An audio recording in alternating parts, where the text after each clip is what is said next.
रामनगर के corporate tiger reserve में safari और नाइट स्टे बुकिंग के नाम पर इन दिनों दलाल सक्रिय हैं। कई फर्जी एजेंट पर्यटकों को झांसा देकर ऑनलाइन पेमेंट करवाकर ठगी कर रहे हैं। कॉर्पोरेट प्रशासन ने पर्यटकों को चेताया है कि बुकिंग के लिए विभागीय आधिकारिक वेबसाइट का ही प्रयोग करें, किसी एजेंट या फिर निजी वेबसाइट के झांसे में न आए।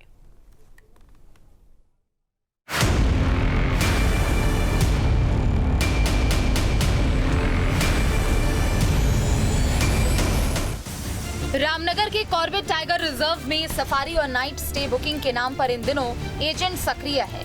कई फर्जी एजेंट पर्यटकों को झांसा देकर ऑनलाइन पेमेंट करवाकर ठगी कर रहे हैं। दिल्ली और केरल के 2 पर्यटकों के साथ लाखों रुपए की धोखाधड़ी के मामले सामने आए हैं। आरोप है कि पीड़ितों की शिकायत को पुलिस गंभीरता से नहीं ले रही, जिससे ऐसे ठगों के हौसले बुलंद हैं। दिल्ली के निखिल मेहरा ने जनवरी में कॉर्बेट घूमने की योजना बनाई। रामनगर निवासी युवक से सफारी के लिए संपर्क किया। युवक ने सफारी और नाइट स्टे की बुकिंग कराने का दावा किया। इसके लिए 1.32 लाख की राशि बताई। निखिल ने गूगल पे से रकम युवक के खाते में भेज दी। कुछ दिनों बाद आरोपी ने कॉर्बेट पार्क की फर्जी परमिट कॉपी भेज दी। जब निखिल कॉर्बेट पहुंचे तो जांच में परमिट जाली निकले। रामनगर कोतवाली में शिकायत दर्ज कराई, लेकिन कार्रवाई नहीं हुई। इस मामले में जब शिकायत भाजपा नेता मदन जोशी तक पहुंची तो उन्होंने आरोपित को बुलाया। पूछताछ में युवक ने गलती स्वीकारते हुए कुछ रकम लौटाने का आश्वासन दिया। कॉर्बेट नेशनल पार्क में बुकिंग को लेकर फर्जीवाड़ा हुआ है। साइट को लेकर कई साइटें जो है कॉर्बेट के नाम से चल रही है, तो उसी में एक टूरिस्ट है निखिल वर्मा दिल्ली के, वो फंसे हैं इसमें और उनके साथ धोखाधड़ी हुई है 1,30,000 की। अभी दोबारा केरल के टूरिस्ट हैं, फिर उनके साथ दोबारा धोखाधड़ी हो गई। उसने लिखित में दिया था मैं पैसा वापस दूंगा, और उसने अभी दोबारा धोखाधड़ी करके अभी पार्क खुला नहीं है। 20 नवंबर, 21 नवंबर, 22 नवंबर के परमिट 3 नाइट निकाला और 4 डेज के परमिट काट के रख दिए। 12 अक्टूबर को उनसे भी 80,000 रुपया ले लिया। ये दूसरी गलती है। तो 5 मई मई में उन्होंने एफआईआर लिखाई। 100 में से एक टूरिस्ट एफआईआर लिखा था, उसमें भी मुकदमा नहीं हुआ। अगर उस समय मुकदमा हो जाता तो आज ये घटना दोबारा नहीं होती। लेकिन इसी बीच उसी युवक ने केरल के पर्यटक मनोज से भी 12 अक्टूबर को नाइट स्टे के नाम पर 80,000 की ठगी कर दी। केरल के मनोज को भी फर्जी परमिट दिए गए। आरोपित ने आधी राशि वापस की, लेकिन अभी तक 45,000 बाकी है। कॉर्बेट प्रशासन ने पर्यटकों को चेताया है कि पार्क की आधिकारिक वेबसाइट पर फर्जी वेबसाइटों की सूची से पहले जारी की गई है।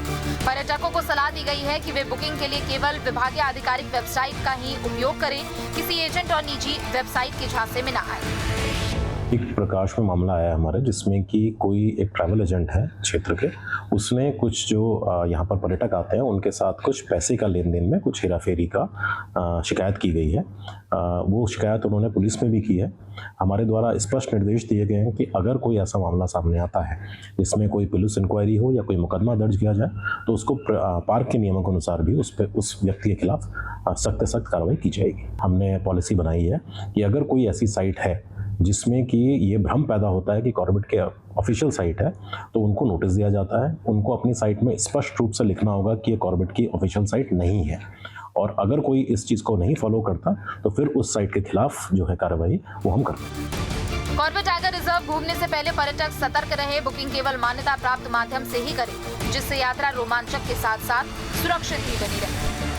कॉर्बेट नेशनल पार्क में टूरिज्म के बढ़ते ही अब ठगी का शिकार जो है टूरिस्ट होने लगे हैं। यहाँ पर एक पर्यटक कारोबारी के द्वारा जो है इंस्टा पे फर्जी आईडी बनाकर कॉर्बेट नेशनल पार्क की, उसके द्वारा जो है टूरिस्टों को ठगा गया है और उनकी बुकिंग की गई, और बुकिंग जब यहाँ पे की गई तो पूरा मामला फर्जी निकला। वहीं कॉर्बेट प्रशासन के द्वारा इस मामले की जाँच पड़ताल की गई। इसके साथ ही जो टूरिस्टों के साथ ठगी हुई है लाखों रुपये की, उनके द्वारा कोतवाली में उस पर्यटन कारोबारी के खिलाफ तहरीर दी गई है और इस पूरे मामले में पुलिस जांच कर रही है। वहीं पुलिस की जांच के बाद असली तथ्य सामने आएंगे। रामनगर से रोहित गोस्वामी, न्यूज स्टेट। जहां भक्ति है हर शब्द में, कथाओं में छुपे हैं दिव्य रहस्य और ज्योतिष देता है जीवन को दिशा। धर्म से जुड़ी हर बातों को जानने के लिए हमारे चैनल स्तुति को सब्सक्राइब करें। चैनल पर जाने के लिए इस लिंक पर क्लिक करें।